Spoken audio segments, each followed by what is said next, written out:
सब लोग यहाँ पर बैठे हैं और ईश्वर की कृपा का जो प्रसाद है उसकी आशा में, उसकी लालसा पिपासा है। वह कृपा हम पर हमेशा बनी रहे, उसके लिए चलते हैं। आज यहाँ प्रवचन या जो कथा जैसी कोई बात नहीं होती है। यहाँ पर हम सब बैठते हैं और बैठक में शांति का अनुभव करते हैं,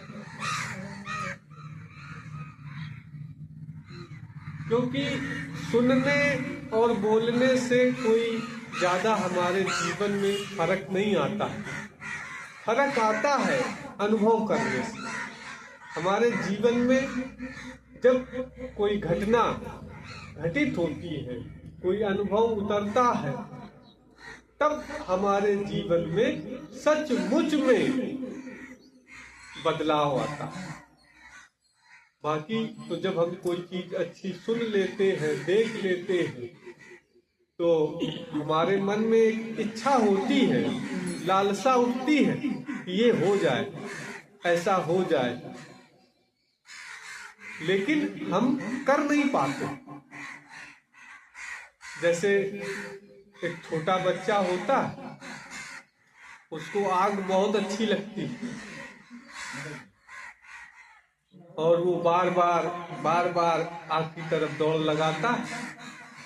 तो घर में जो बड़े बुजुर्ग माताएं होती हैं, तो वो उस बच्चे को बार बार आग से दूर करती है, खींच के दूर करती है, और बच्चा नहीं मानता। उसको खूब समझाते हैं, बेटा इसको मत छुओ, जल जाओगे, ये हो जाएगा, वो हो जाएगा, जूजू आ जाएगा, ऐसे तो डराते हैं। लेकिन वो बच्चा मानता नहीं। और एक बार जब वो धोखे से उस आग को छू लेता, तो जैसे ही उस आग को छूता है, तो उसके जीवन में एक महान अनुभव अवतरित होता है, एक सीख उतरती है। अब उस बच्चे को ये कहने की जरूरत नहीं है कि बेटा ये आग है, इसके पास मत जाओ। अब वह बच्चा खुद तुम्हें बताएगा कि आग है, मत जाओ। ये जो बात है, ये मुख्य बात है, यही सिर्फ काम की बात है। वह अनुभव, वह ज्ञान हम सब में उतर जाए, अंदर तक उतर जाए, कि फिर दोबारा, अब दोबारा क्या बच्चे को सीखना पड़ता है क्या? वो बुढ़ापा आ जाएगा उसका, वो कभी अब आग को नहीं छू। और जो कोई भी दूसरा व्यक्ति उसकी नजर में आ जाएगा कि वो आग के पास जा रहा है, तो वो उसको भी मना करे, आग है मत, आग है मत। तो ये जो अनुभव है, ये जो ज्ञान है, ये हमारे जीवन में जरूरी है। बाकी बातें बहुत अच्छी अच्छी होती हैं, उनसे कोई फर्क नहीं पड़ता। इतने शास्त्र भरे पड़े हैं, इतनी किताबें लिखी गई हैं, इतनी किताबें लिखी गई हैं कि हमारा जीवन छोटा है उनको पढ़ने के लिए, उनको समझने के लिए। लेकिन जो ज्ञान है, जो अनुभव है, वो इतना सूक्ष्म है, एक बार उतर जाता है तो फिर दोबारा हमें किसी किताब की, किसी गुरु की, किसी भगवान की जरूरत नहीं पड़ती कि वो अब हमें बताए। हम स्वयं उस पर चल देते। तो हम लोग सब यहाँ पर बैठे हैं कि हमारे जीवन में एक क्षण, एक पल ऐसा आए, जिस क्षण, जिस पल हम आनंद से भर जाएं, हम शांति से भर जाएं, हम अपने आप से जुड़ जाएं। बस उस पल के लिए हम सब लोग यहाँ पर बैठे। यहाँ कोई छोटा बड़ा नहीं है, कोई गुरु या शिष्य नहीं है, हम सब राही हैं। किसके? असली आनंद स्वरूप के। हम सब उस पथ पर चल रहे हैं कि हम सबके जीवन में आनंद हो। उसी आनंद को एक क्षण के लिए हम जुड़ते हैं, अपने आप से जुड़ते हैं। सब लोग आराम से बैठ जाए, एकदम आराम से, ऐसा लगे कि अपने घर में बिल्कुल आराम से बैठे, कोई तनाव नहीं, एकदम ढीले हो जाओ। क्यों? क्योंकि यहाँ हम सब कुछ ढीला ही करने तो आए हैं। हम जकड़े हुए हैं दुखों से, कुरीतियों से, अपने पूर्वाग्रहों से, बहुत सारी बातों से। और जब वही गांठें सत्संग में ढीली होती, गुरु कुछ और नहीं करता, वो हमारी अज्ञानता की जो गांठें बंधी हुई हैं उनको वो ढीला करता है। और जब वो ढीला करता है तो अपने आप शांति हो जाती है, अपने आप रस आ जाता है। वो आनंद कहीं और नहीं है, कहीं और से नहीं आएगा। आपको लगेगा हम ऐसे हाथ करेंगे तो यहाँ हाथ से निकल के घुसेगा, नहीं, वो आनंद आप में हर क्षण है, उसको आप पा नहीं सकते। क्यों? क्यों? क्योंकि वह आप उसी के बने हो। अब पानी से कहा जाए कि वो समुद्र को पाले, तो ऐसा कहीं संभव है? जो पानी है वही तो समुद्र है, बस उसमें उठी लहरें शांत हो जाए तो वो समुद्र अपने स्वरूप को पाले। तो वैसे ही हमारे जीवन में जो बहुत सारी अवधारणाएं, बहुत सारे विचार, बहुत सारी हमारी कल्पनाएं, हम अपने मन से ही बहुत सारी चीजें सोच लेते हैं। उनको ढीला करना, चलते हैं ढीला करते हैं, शरीर को ढीला छोड़ते हैं, एकदम कोई कसाव नहीं, कोई रुकावट नहीं, आराम से बैठ जाएं, कुछ नहीं करना। 2 मिनट के लिए चाहे तो आंखें बंद कर ले, चाहे खुली रखें, जिसमें हम आरामदायक महसूस करते, आराम से बैठते, एकदम कोई बोझ नहीं। तुम्हारे मन में विचार आ रहे हैं, उनके पीछे मत लगो, वो आएंगे, आने जा रहे, जाने।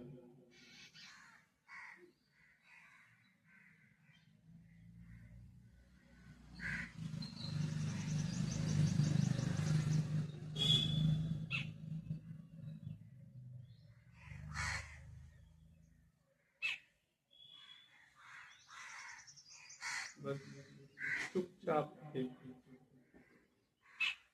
हर एक श्वास में एक विचार अंदर आए, एक बोझ अंदर आए और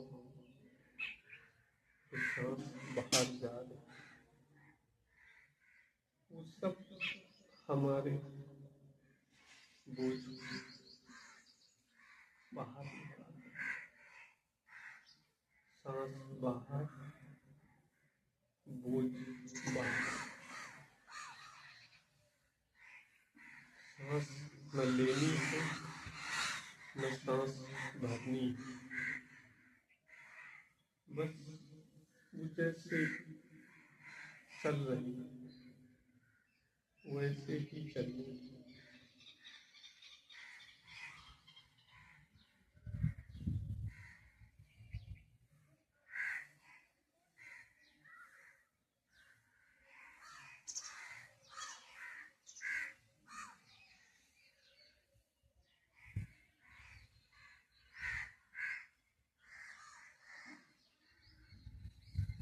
ये एक क्षण है, छोटा सा क्षण है,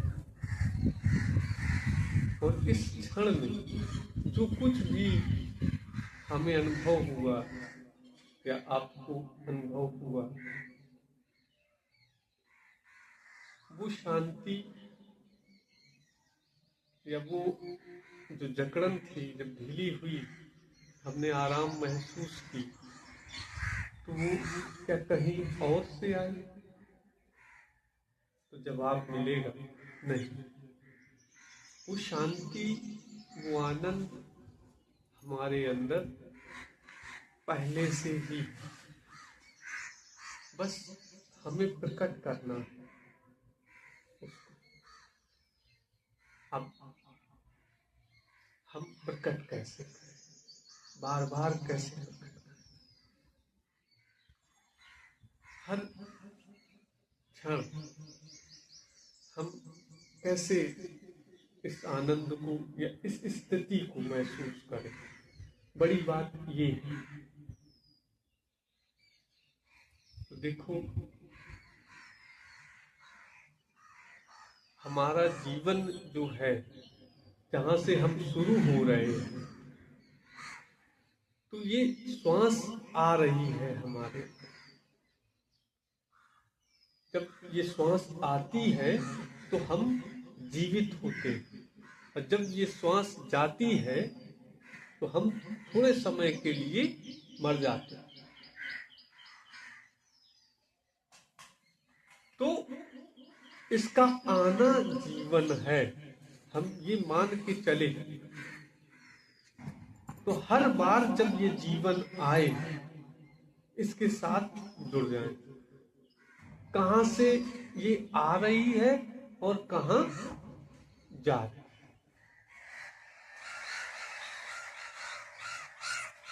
ये तो बड़ी सरल सी बात है। ये वैसी बात है कि जैसे हम स्कूल में जाते हैं तो सारे बच्चे एक साथ बैठते हैं, पढ़ते हैं। अब उसमें सब बच्चों को कहा जाता है कि पढ़ो, और हर बच्चा पढ़ना चाहता है,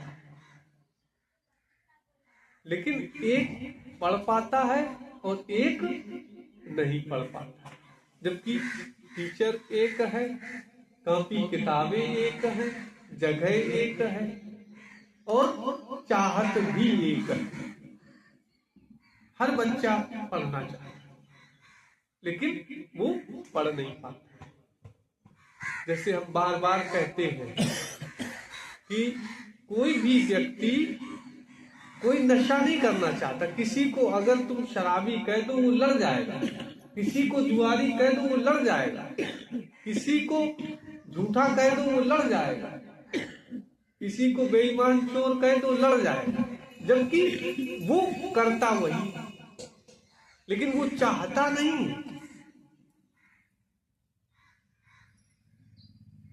तो इसके लिए जो 3 चीजों की जरूरत है, वो 3 चीजें हैं। इसको बड़े ध्यान से समझने का प्रयास करें, बिल्कुल उतारने का प्रयास करें इस बात को। तो ये बहुत महत्व की बात है। देखो, हमें हमारे जीवन में जो ईश्वर के सबसे पहले स्वरूप कहे गए माता और पिता, वो पहले से मिले हुए। माता पिता का मिलना, हम ये कह दें कि वो ईश्वर ने हमें दिए। माता पिता हमें ईश्वर ने दिए हैं, उसमें हमारा कोई रोल नहीं है कि ये हमारे पिता होते या ये हमारी माता होती, ऐसा नहीं। और उसके बाद दो चीजें उसने हमें सौंप दी। कौन सी? एक, उन्होंने कहा कि जो व्यक्ति तुम्हें तुम्हारे अंदर स्थित कर सके, तुम्हारे हित की बात कर सके, या तुम जिस पर भरोसा कर सको, विश्वास कर सको कि ये व्यक्ति हमारा हितकारी है। भाई, हम किसी चीज को स्वीकार करते हैं या किसी चीज को लेते हैं तो इसीलिए तो लेते हैं कि वो चीज हमारे लिए हितकारी है।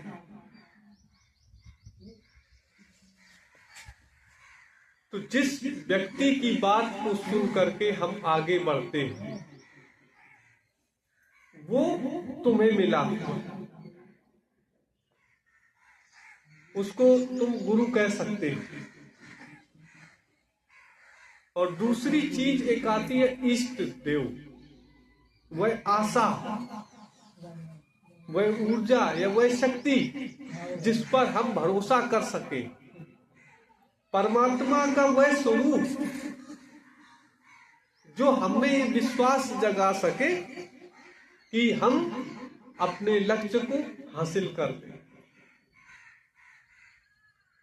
अब देखो, माता पिता जिसके जैसे भी होंगे, कौरे काले, अच्छे बुरे, उनको बदला जा सकता है क्या?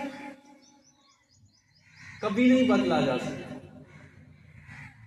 कोई कुछ भी कर ले, वो नहीं बदल सकते, वो वही रहेंगे। हम किसी को कुछ मान भले ले, मानने का मतलब ही ये है कि वो है नहीं। जैसे हम किसी चीज को कुछ मानते हैं, हम कह दें ये घड़ी को तुम मोबाइल मान लो, तो मतलब है कि ये मोबाइल नहीं है। जैसे ही हम मानते हैं वो चीज वो नहीं होती। तो हमें मानना नहीं है, हमें स्वीकार करना है कि वो चीज है। एक तो गुरु जो हमें लगे कि वो हमारे हित में है, हितकारी है हमारे लिए, उसको स्वीकार करें। और दूसरा अपना इष्ट। देखो, हमारी किसी से लड़ाई नहीं, किसी देवी देवता से बुराई नहीं, ना मेरा कोई विरोध है। बस मैं इतनी बात कहता हूं कि जैसे तुम्हारे माता पिता जब नहीं बदलते, तो ध्यान रखो, माता पिता का जो कुछ भी होता है तुम्हें सब अपने आप मिल जाता है, अपने आप मिलता है कि नहीं मिलता? लीगल हेयर हो, कानूनी उत्तराधिकारी हो तुम लोग अपने माता पिता के, स्वचालित रूप से वो चीजें तुम्हें मिल जाती हैं। उसी प्रकार से जो तुम्हारा पुरोहित है, गुरु है, वो भी सेट हो जाना चाहिए, वो बदलना नहीं चाहिए, कुछ भी हो जाए। इष्ट देव जिस शक्ति पे, जिस श्रद्धा पे, जिस रूप पे तुम्हारी मनसा जाग गई है, तुम्हारे मन को भा गई है, उसको फिर बदलो नहीं। और आज हम समाज में जो सबसे बड़ी बुराई से जूझ रहे हैं वो यही है कि हमें निष्ठा नहीं। आज सोमवार है तो बोले शंकर जी पे जल चढ़ाओ, कल मंगलवार है अब हनुमान जी के पास चले जाओ, फिर ये है फिर उनके पास चले जाओ। जबकि हम सब जानते हैं कि ईश्वर एक है और वह कण कण में है। ये बात तो हमने सुनी है, पढ़ी है, बहुत लोगों ने कहा है। तो जिस कण को स्वीकार कर लो उसको फिर न बदलो, उस निष्ठा को बदलना, उस श्रद्धा को बदलना सबसे हमारे जो परिणामों को बिगाड़ देती है वो वही चीज है। क्योंकि वह ईश्वर, वह शक्ति, वो किसी रूप में नहीं, किसी नाम में नहीं, वो तो तुम्हारे अंदर है। बस वो एक सहारा है। जैसे कोई पौधा होता है, उसको टेढ़ा हो रहा है बारिश में, जब नया पौधा होता है झुक जाता है, गिरने लगता है, तो हम एक लकड़ी लगा देते हैं, उसको बांध देते हैं, सहारा दे देते हैं। और जब वो सहारा दे देते हैं तो कुछ समय बाद वो पौधा खुद इतना ताकतवर हो जाता है, फिर उसको सहारे की जरूरत नहीं पड़ती, फिर वो सीधा खड़ा हो जाता है। तो हम किसी भी देवी देवता को, जो भी हमें अच्छा लगता हो, जो भी, उसको हम एक को अपना इष्ट स्वीकार करें और उसी के फिर हो जाएं। देखो आज राधा रानी का नाम आता है, लोग राधे राधे कहते हैं एक दूसरे को प्रणाम करने के लिए। तो जब भगवान ने उद्धव को भेजा ज्ञान मार्ग सिखाने के लिए, तो वहां की गोपिकाओं ने मना कर, सुना होगा, उन्होंने सीधे कहा उद्धव मन न भये 10-20, एक होतो तो गयो श्याम संग को और राधे ईश। कि हमारे पास 10-20 मन नहीं है, एक ही मन है, और वो मन श्याम सुंदर ले गए। हमने कृष्ण में अपना निछावर कर दिया, हमारे इष्ट वो हो गए, हमने उनको स्वीकार कर दिया, बस बात खत्म। और आज उस वृंदावन की एक ग्वालिन को आह्लादनी शक्ति, हमें लगता है कि संसार में सबसे ज्यादा किसी नाम बोला जाने वाला शब्द बन गया, राधे राधे। सबसे ज्यादा शब्द बोला जाता है, दिन भर रात भर, सिर्फ इसीलिए तो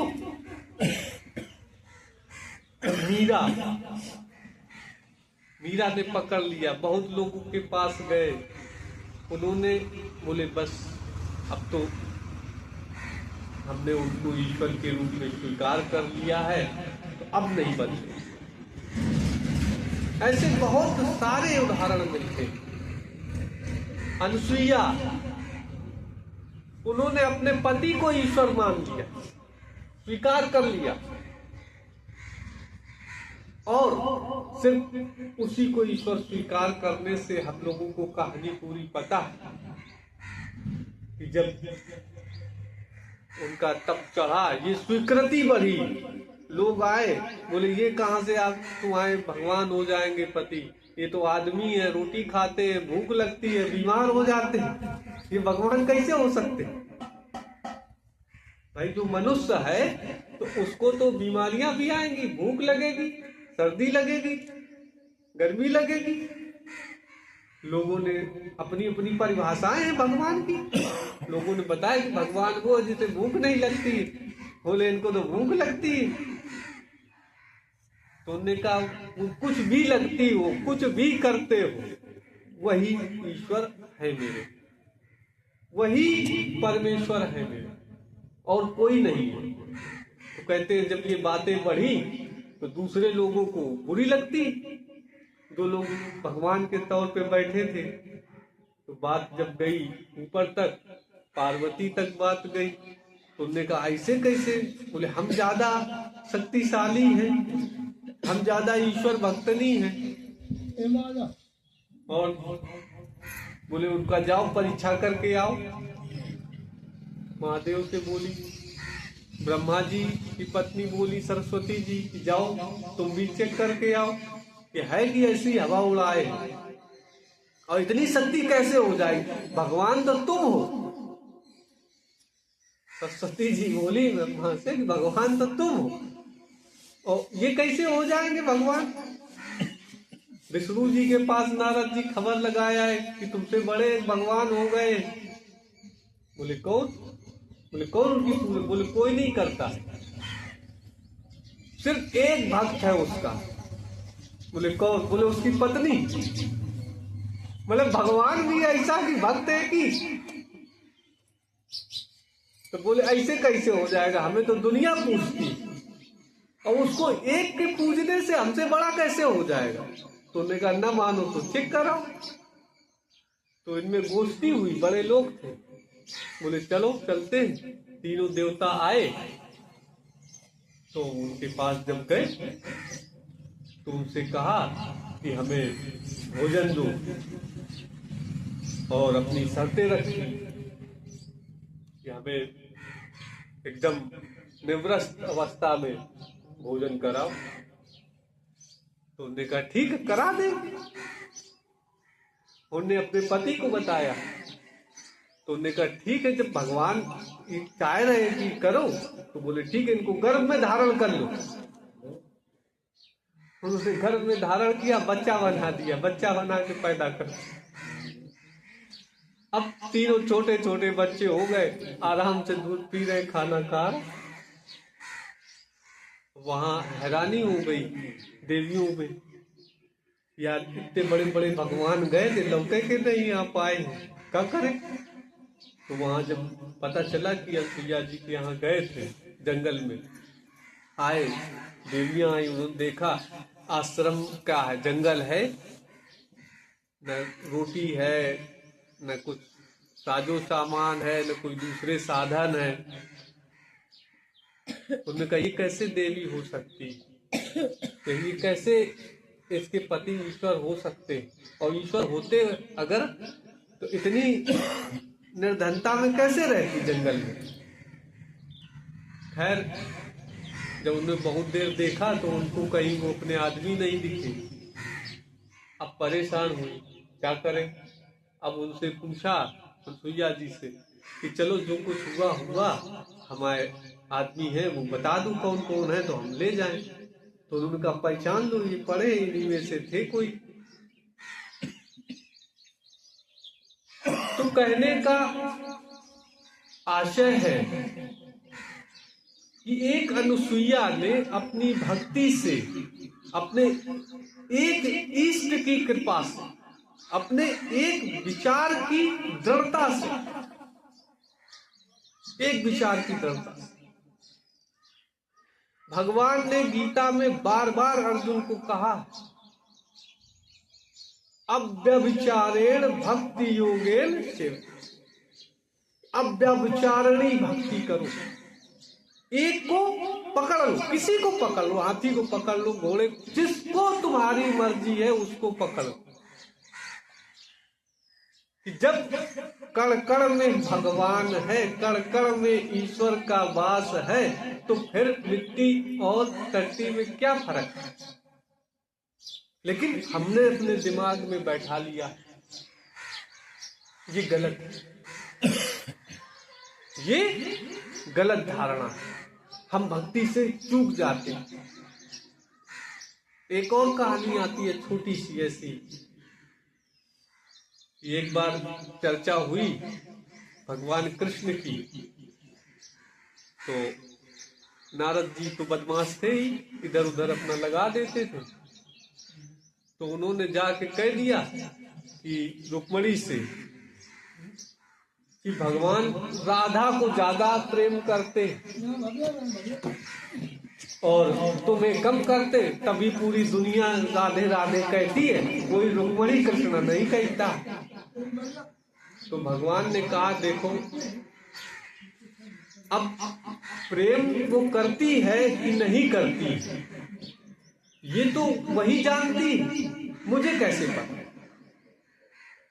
तो बोले नहीं, तुम पता करके बताओ कुछ जुगाड़, तो पता तो चले कि राधा और मुझ में अंतर क्या।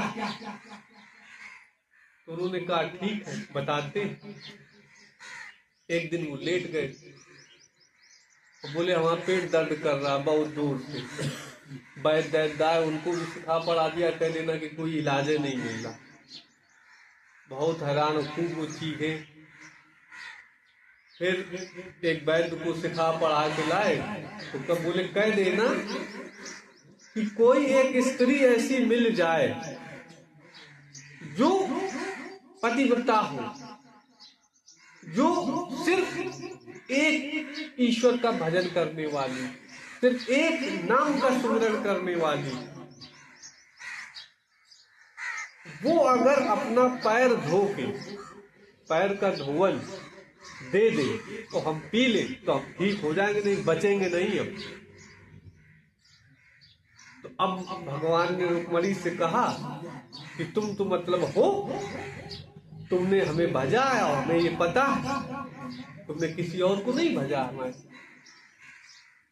तो अब रुक्मणी कहती है कि वो तो ठीक है, हमने भजा है और हम दे दे, लेकिन बोले तुम हमारे पति हो, हम अपने पाए का धोवन तुम्हें कैसे पिला दे, हमारा पतिव्रत धर्म भंग हो जाएगा। बोले अच्छा।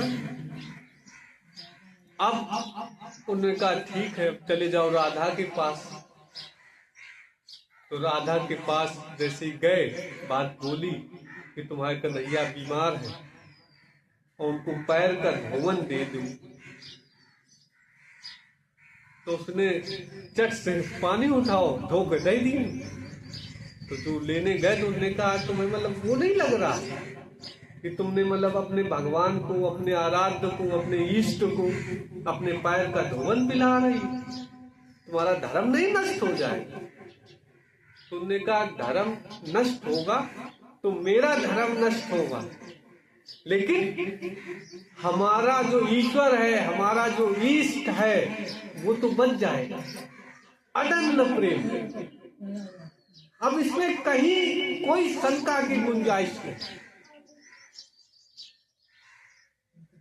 तो हमने ऐसे ही बहुत सारे जकड़न में बंधे हुए हैं कि ये करेंगे तो ये खत्म हो जाएंगे, ये करेंगे तो ये गुस्सा हो जाएंगे, वो करेंगे वो गुस्सा हो जाएंगे। हम ये नहीं कहते कि इसको करो उसको ना करो, ये छोटा है वो बड़ा है, कोई छोटा बड़ा नहीं। जितने भी देवी देवता, भगवान, व्यक्ति, पुरुष, पेड़, पक्षी, हिंदू धर्म या सनातन धर्म जिसको हम कहें, तो उसने तो इतनी ज्यादा लिबर्टी दी है कि हम जूता भी लाते हैं तो पहले पैर छू के प्रणाम करके फिर पहनते। करते हैं कि नहीं करते? कोई भी सामान लाए, कुल्हाड़ी लाए तो पैर छुए, बंदूक लाए तो पैर छुए, अगरबत्ती जलाए तो पैर छुए।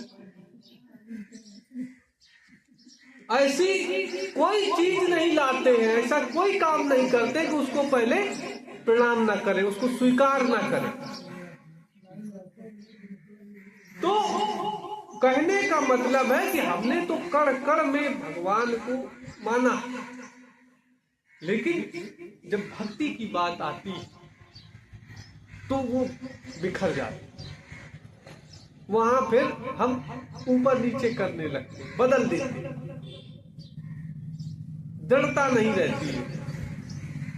अगर इसको और मोटे तरीके से विचार करो, हमारा खेत है ये, ठीक, अब आज इसमें इतवार है, हम गेहूं बोए और मंगलवार को प्याज लगा दे, बुधवार को फिर जौ बो दे, गुरुवार को फिर चना बो दे, शनिवार को मक्का बो दे, तो उगेगा क्या? उगेगा क्या? कुछ नहीं उगेगा, कुछ नहीं उगेगा। तो इसलिए ये ध्यान रखो, जो इष्ट देव हैं हमारे, जो भी हैं, वो चाहे हम कृष्ण को माने हो, चाहे हम भगवान राम को माने हो, चाहे हम हनुमान जी के भक्त हो, हम जिसको भी अपना इष्ट स्वीकार कर चुके हो, जिसमें हमारा मन लग जाए, मन रम जाए, और उसी का ध्यान कर, उसी में लग जाए। देवी जी में लगे, देवी जी में लग जाओ। अरे लोग उन्हीं से तरे हैं। तुलसीदास जी के बारे में कहा जाता है कि एक बार वो वृंदावन गए बिहारी जी के दर्शन करने, लेकिन उनके मन में जो उनके इष्ट देवता है वो राम है, तो उन्होंने कहा कि हमें तो राम का स्वरूप ही दिखाओ, उसी स्वरूप को सिर्फ मैं भगवान मान सकता, और कोई स्वरूप नहीं। तो कुदंती है कि जो मूर्ति है वो राम स्वरूप में आई, उनके बाल राम इष्ट थे। तो भाई ईश्वर के लिए तो ये संभव है ना सब कुछ करना, और हमें बस यही छोटी चीज बना लेनी मन में। एक लकड़ी लगा ली है, एक इष्ट देव की स्थापना करनी है, वो जो हो आपके मन को भा जाए, बस बदले नहीं, दृढ़ संकल्प के साथ उनको स्वीकार करें। जब भी कोई मुसीबत, परेशानी, समस्या हो, उनको याद करें और उन्हीं से अपनी बात करें। हर जो भी तुम्हें अच्छा बुरा कहना, उन्हीं को अपना सब कुछ स्वीकार, तो तुम्हें निश्चित तौर पे सफलता मिलेगी। और जब ये दृढ़ता आएगी तो अपने आप तुम्हारे काम, शांति, देखो 1000 तरीके से ऐसे ही बच जाओ, चीजें सरल हो जाएंगी। और बहुत सारे पाखंड से बच जाओगे। तो इधर उधर हम अपनी ऊर्जा रोज बर्बाद करते हैं, खर्चा करते हैं पैसा, उससे बच जाओगे। तो वही एक कहने का मतलब है कि देखो हनुमान जी अगर हैं कहीं, तो वो तुम्हारे अंदर हैं, तुम्हारे साथ हैं। ये हनुमान जी ने भी दिखाया, हम लोग सुनते हैं कि उन्होंने रामचंद्र को अपने सीने में फाड़ के दिखाया लोग, तो उनके इष्ट थे वो, उन्होंने उन्हीं को स्वीकार किया और हमेशा उन्हीं के ही होकर रहे। अब ऐसा नहीं कि वो भोले बाबा से न मिले हो या दूसरे देवी देवताओं से न मिलते हैं, सम्मान अपनी जगह है। अरे बड़ी मोटी बात है समझने की कि देखो अगर हमारी माताएं बहनें हैं, जो हमारा पिता है वही हमारा पिता है। अगर कोई हमारा पिता होने की बात करता है तो वो गाली होती, उसी को तो गाली कहते।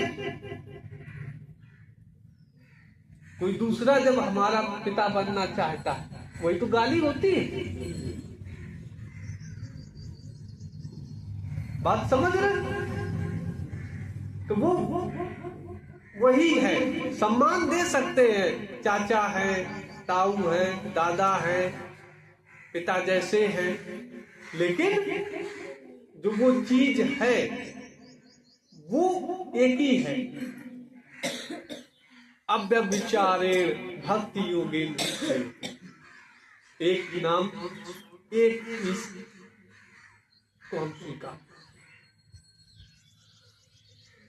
आज के सत्संग का मूल यही है कि देखो, हम आपको बेवकूफ बना सकते हैं, धोखा दे सकते हैं, प्रपंच रच सकते हैं, बहका सकते हैं, भड़का सकते हैं, लेकिन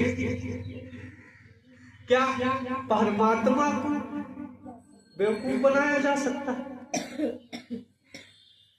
क्या परमात्मा को बहकाया जा सकता है? या क्या परमात्मा को भड़काया जा सकता है? नहीं। वह तो सब कुछ जानता है। हम आपको बेवकूफ बना सकते, आप हमें बेवकूफ बना सकते हैं, लेकिन न तुम परमात्मा को बना सकते हो न हम बना सकते। हम दोनों उसी से जुड़े हुए, तो हमें उस परमात्मा के नाम पर और हमें डरना नहीं। एक और देखो छोटी कहानी सुनो। जब भगवान राम को विश्वामित्र जी लेकर के गए तो रास्ते में एक ताड़का मिलती थी, राक्षसी। तो विश्वामित्र जी ने कहा कि ताड़का को मारो। तो अब राम भगवान बोले कि ये तो एक स्त्री है और एक क्षत्रिय होकर मैं एक स्त्री पर कैसे तीर चला दूं, ये तो धर्म के विरुद्ध होगा। तो विश्वामित्र जी ने कहा कि तुम्हारे धर्म के विरुद्ध अगर तुम्हें लगता है तो एक काम करो, हम तुम्हें मांग के लाए हैं, हम तुम्हारे गुरु हैं, आज से तुम उसको मारो और अपने भगवान से, अपने ईश्वर से, अपने धर्म से कहो कि मैं नहीं मार रहा हूं, ये मैं अपने गुरु के लिए मार रहा हूं, और इसका जो भी पाप हो, पुण्य हो, वो हमारे गुरु को लगे। जो भी इसका अगर हमें डर है कि कुछ बुरा हो जाएगा, इसी वजह से तो हम नहीं कर पाते। जो अभी बात हो रही थी कि हम सब जानते हैं, सब चाहते हैं, लेकिन कर नहीं पाते। क्यों? हम डरते हैं। तो जब डर लगे तो सीधे से अपने इष्ट से बोलो, अपने गुरु से बोलो, अपने धर्म से बोलो, ये हमारे जो भी अगर से पुण्य हो तो हमें मिले, अगर कोई पाप हो तो ये हमारे गुरु जी के मत्थे चढ़ जाए। तो मैं जो कहता हूं कि तुम अपने अंदर उस परमात्मा का अनुभव करो, उसको जानने का प्रयास करो, उसको समझने का प्रयास। अगर कोई तुम्हें डर लगता है स्वीकार करने, तो मेरे नाम पे स्वीकार बोलो उस भगवान से। वो तो सब जगह सुनने वाला। अगर आगे सुनेगा तुम्हारी बात तो ये वाली बात भी तो सुनेगा कि हम ये अपने मन से नहीं कर रहे, हम ये गुरु जी के कहने से कर रहे हैं, और जो भी पाप हो हमारे गुरु जी पे पड़े।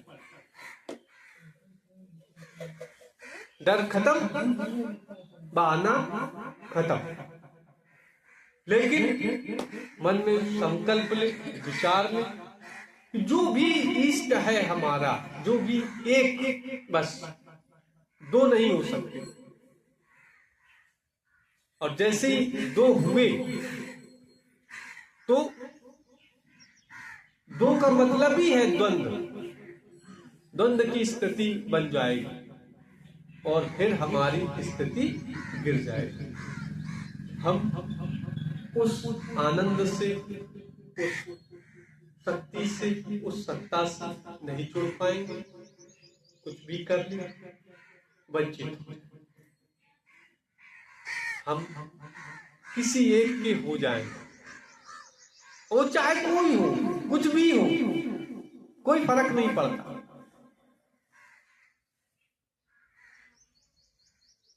तो बस यही हमें कहना था। सब लोग आनंद में रहे। हरि ओम। श्रीतीर्थं प्रतिष्ठये चतुर्मोहीहं सर्वेषु। ओम शांति शांति शांति। सभी लोग प्रसाद का आनंद लेकर घर जाएं।